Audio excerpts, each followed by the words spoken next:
ఉమ్మడి వరంగల్ జిల్లా కార్యవర్గ సభ్యుడు మాజీ సర్పంచ్ అమరజీవి ధర్మన్న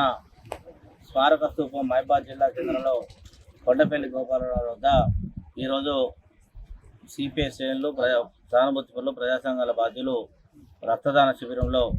రక్తాన్ని ఏర్పాటు చేయడం, అందులో రక్తదానం చేస్తున్నటువంటి శ్రేణులందరికీ కూడా పేరు పేరున విప్లవందన తెలియజేస్తూ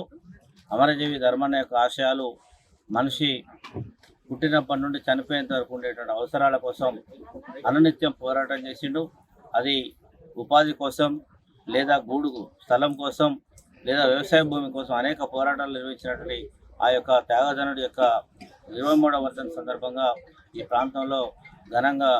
మరి ధర్మన్న వర్ధంతిని కోరుకొండపల్లిలో మహబాద్లో నిర్వహిస్తున్నాం. ఈ సందర్భంగానే ప్రజలకు సంబంధించిన అంశాల పట్ల సిపిఐ పార్టీ పోరాటం చేస్తూనే ఇవాళ మరి రక్తదానం చేస్తున్న సందర్భంగా రక్తదానం చేస్తున్న వారందరూ కూడా పేరు పేరున విప్లవందన సెలవు తీసుకుంటారు.